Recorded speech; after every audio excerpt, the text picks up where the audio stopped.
Super star Krishna ఆయన జీవిత విశేషాలు, అలాగే ఆయన వ్యక్తిగతమైనటువంటి విషయాలు, ఇవన్నీ కూడా తెలియని విషయాలు మీకు తెలియచెప్పడానికి నేను ప్రయత్నం చేస్తున్నాను. కారణం ఏంటంటే, ఒక మహోన్నత శిఖరం. ఆయన గురించి మనం ఎంత తెలుసుకుంటే అంత పాజిటివ్నెస్ మనలో పెరుగుతుంది అనే ఒక భావంతో చాలా వరకు విషయాలు గ్యాదర్ చేసి మీ ముందుంచేటువంటి ప్రయత్నం చేస్తున్నాను. వీటిని మీరు మంచి హృదయంతో తీసుకుంటున్నారు, చాలా సంతోషం.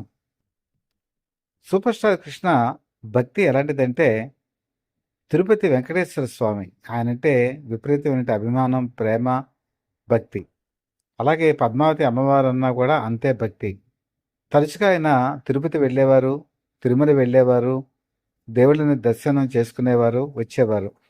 ఆయన విజయనిర్మల గారితో పెళ్లి కూడా తిరుపతిలోనే అయింది. ముందు పద్మావతి అమ్మవారిని దర్శించుకొని తర్వాత వెంకటేశ్వర స్వామి దగ్గర పెళ్లి చేసుకున్నారు. ఈయన 1970వ సంవత్సరంలో పద్మాలయ ఫిల్మ్స్ని స్థాపించడం జరిగింది. పద్మాలయ అనే పేరు ఎందుకు వచ్చింది అని చాలామందికి డౌట్ రావచ్చు. పద్మాలయ అంటే తను విపరీతంగా ఆరాధించేటువంటి తిరుపతి వెంకటేశ్వర స్వామి, మరి పద్మావతి అమ్మవారు గారి ఆ పేరుతోనే పద్మాలయ అనేటువంటి పేరుని ఈయన పెట్టుకున్నారు. పద్మాలయ అంటే లక్ష్మీ కటాక్షం జరుగుతుంది అని చెప్పేసి చాలామంది పండితులు ఆయనకి చెప్పారు. దీనికి ప్రేరణ ఇచ్చింది ఎవరంటే ఆదుర్తి సుబ్బారావు గారు. ఈయన సినిమా జన్మనిచ్చారు. ఈయన చెప్పింది ఏంటంటే, పద్మావతి అమ్మగారి పేరు మీద పేరు కనుక పెట్టుకుంటే బాగుంటుంది అని ఈ పేరుని సజెస్ట్ చేయడంతో పద్మాలయ పేరునే కన్ఫర్మ్ చేశారు. మొట్టమొదట ఈయన తీసినటువంటి సినిమా 1970లో అగ్ని పరీక్ష. అసలు ఓన్గా బ్యానర్ ఎందుకు పెట్టుకోవాల్సి వచ్చింది, కారణం ఏంటి అంటే, ఆ రోజుల్లో ఎన్ఐటి బ్యానర్ మీద ఎన్టీ రామారావు సినిమాలు తీశారు. ఆయన తీసినందుకు ఈయన తీశారంటే కాదు, ఈయన కొన్ని ప్రాజెక్ట్స్ బాగా నచ్చాయి, కథలు బాగా నచ్చాయి. కానీ ఆ కథల్లో విపరీతమైన రిస్క్ ఉంది. ఆ రిస్క్ ఎవరు భరిస్తారు? నిర్మాతల నెత్తి మీద పెడితే ఒకవేళ ఏదైనా జరిగితే, లాభం బదులు నష్టం వస్తే నిర్మాతలు నిండా మునిగిపోతారు. కాబట్టి ఆ రిస్క్ ఏదో తనే భరించాలి. వైవిధ్యభరితమైనటువంటి చిత్రాలు తీయాలి, నూతన కథాంశంతో సినిమాలు రావాలి, తెలుగు సినీ పరిశ్రమకి నూతన పోకడలు రావాలి అన్న ఉద్దేశంతోనే అగ్ని పరీక్ష తీశారు.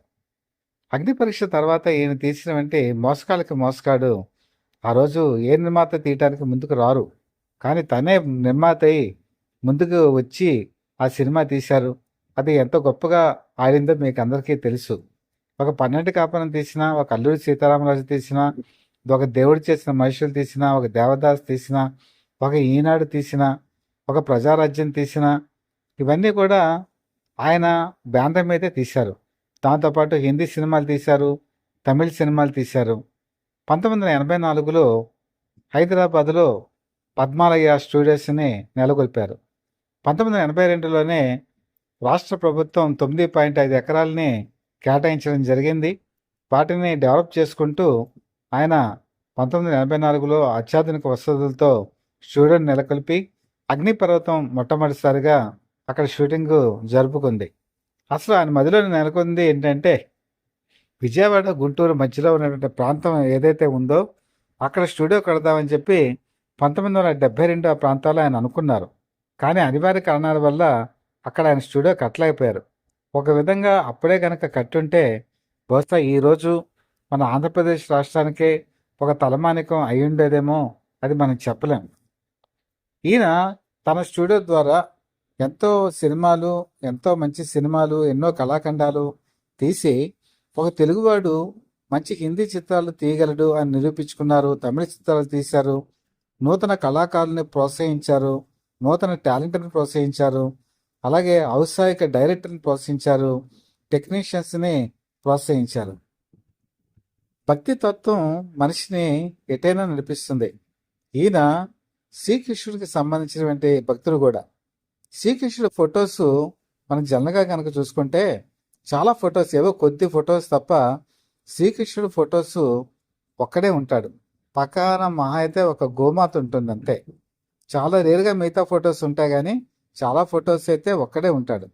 దానికి ఒకసారి పద్మాలయాలో ఉన్నప్పుడు సూపర్ స్టార్ కృష్ణ గారు చెప్పింది ఏంటంటే, మనిషి జీవితంలోకి ఒక్కడే వస్తాడు, వెళ్ళిపోయేటప్పుడు కూడా ఒక్కడే వెళ్ళిపోతాడు.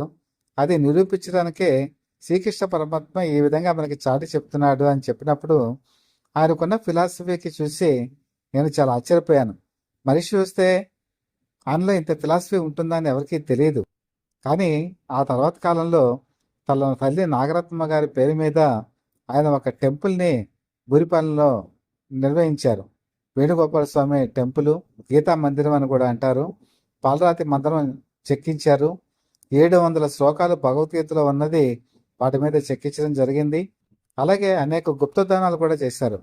బురిపాలెం ఆ పరిసర ప్రాంతాల్లో ఉన్న అనేక టెంపుల్స్ని వాటిని డెవలప్ చేయడానికి నిధుల్ని ఆయన ఇవ్వటం జరిగింది. అలాగే అక్కడ జిల్లా పరిషత్తు ఉన్నత పాఠశాలకు కూడా ఆయన ఫండ్స్ ఇచ్చారు. ఆ తర్వాత కాలంలో మహేష్ బాబు ఫౌండేషన్ పేరు మీద బురిపాలెం దత్తత తీసుకొని ఈరోజు గీతా మందిరాన్ని ఆధునీకరణ చేశారు. అలాగే మన జిల్లా పరిషత్తు ఉన్నత పాఠశాలని రూమ్స్ పెంచారు, బాలికలకి వసతులు పెంచారు. అలాగే రీడింగ్ రూమ్ ఏర్పాటు చేశారు, డిజిటల్ లైబ్రరీ ఏర్పాటు చేశారు, మిగతా సదుపాయాలన్నీ కలగజేశారు, టాయిలెట్స్ ఇవన్నీ కూడా ఆధునీకరించారు. అలాగే ఇన్ఫ్రాస్ట్రక్చర్ డెవలప్ చేశారు. అలాగే వాళ్ళ తండ్రి గారు అయినటువంటి అంటే కృష్ణ గారి తండ్రి గారు తనకు తాతగారు రాఘవయ్య చౌదరి గారి పేరు మీద కళ్యాణ మండపం కూడా కట్టించడం జరిగింది.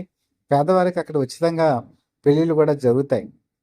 అంటే మనిషిలో ఉన్నటువంటి ఆధ్యాత్మిక భావం ఒక స్టూడియో నెలకొల్పేలా చేసింది. అలాగే ఆయన విజయకృష్ణ మూవీస్ విజయ నిర్మాత గారు కలిసి చేశారు. తర్వాత పద్మావతి ఫిల్మ్స్ తన బావమరిది యు సూర్యనారాయణ బాబుతో కలిసి చేశారు. తన బ్యానర్స్లో అనేక మంది హీరోలు నటించారు. ఎన్టీ రామారావు గారు నటించారు, అక్కినేని నాగేశ్వరరావు నటించారు, రెబల్ స్టార్ కృష్ణరాజు నటించారు, అలాగే మరి మోహన్ బాబు నటించారు. ఇలా చాలామంది బయటి హీరోలు కూడా పద్మాలయ బ్యానర్ మీద నటించడం, లేదా విజయకృష్ణ బ్యానర్లో నటించడం, పద్మావతి ఫిల్మ్స్ బ్యానర్లో నటించడం కూడా జరిగింది. కాబట్టి ఒక మనిషి ఒక తత్వం ఏదైతే ఉందో ఆ తత్వం సమాజానికి ఉపయోగపడాలి. అలా ఉపయోగపడేలా చేసింది మరి సూపర్ స్టార్ కృష్ణలో ఉన్నటువంటి ఆధ్యాత్మిక భావాలు. ఆయన ఎన్నోసార్లు చెప్తూ ఉంటారు, మన మనిషి అనేవాడు ఎదురువాడికి తోడ్పడాలి, మనిషి అంటే మెరవాలి, ఆ మెరుపులోనే ఎదురువారికి ఒక కాంతినివ్వాలని చెప్పేసి ఆయన చెప్తూ ఉంటారు. అందుకే రక్త తర్పణంలో అని ఒక పాట కూడా పెట్టారు, మనిషి అంటే మబ్బుల్లే మెరవాలిరా అని. అలాగే ఆయన మెరిశారు కూడా. ఇలాంటి ఆధ్యాత్మిక భావనలు ఉన్నవారు సమాజానికి ఎంతో హెల్ప్ చేస్తారు. అలా హెల్ప్ చేసిన వాళ్ళు చరిత్రలో మిగిలిపోతారు. తండ్రికి తగ్గ తనయుడు అని అంటుంటారు, కానీ తండ్రికి మించిన తనయుడు అయ్యారు మహేష్ బాబు. తండ్రి పేరు నిలబెట్టారు. ఈరోజు ఎన్నో కార్యక్రమాలు, ఈవెన్ చిన్నపిల్లలకి హార్ట్ ఆపరేషన్స్, వేల కొద్ది ఆపరేషన్స్ ఆయన చేయిస్తున్నారు. తనకు వచ్చే ఇన్కంలో 30% ఆధ్యాత్మిక కార్యక్రమాలకి, ప్రజాహిత కార్యక్రమాలకి ఆయన చేపడుతూ ఉంటాం నిజంగా చాలా గొప్ప కారణం. నమ్రత గారు కూడా చేదోడు వాదోడుగా ఉంటూ ఈరోజు ముందుకెడుతున్నారు. అలాగే సూపర్ స్టార్ పెద్ద కుమార్తె అంటే పద్మావతి గారు కూడా ఈ దత్తత కార్యక్రమాలని తని స్వయంగా పర్యవేక్షిస్తూ డెవలప్మెంట్ యాక్టివిటీస్ని చూస్తున్నారు. కాబట్టి పిల్లలు కూడా తండ్రి మార్గంలోనే వెళ్ళటం తండ్రిగా చాలా గర్వకారణం. నిజంగా అలాంటి గొప్ప మనిషినిచ్చి యువత నేర్చుకొని ముందడుగేయాలని మనస్ఫూర్తిగా కోరుకుంటూ, ఈ కంటెంట్ మీకు నచ్చిందా? మీకు తెలియని విషయాలు మీకు తెలుస్తున్నాయా? అయితే ఒక లైక్ చేయండి, బెల్ ఐకాన్ ప్రెస్ చేసి సబ్స్క్రైబ్ చేసుకొని మీ బ్లెస్సింగ్స్ మా ఛానల్కి ఇవ్వాల్సిందిగా మనస్ఫూర్తిగా కోరుకుంటూ, మీ మిత్రుడు శ్రేయోభిలాషి సత్యాప్రద people live TV chief editor DVSS Krishnaprasad.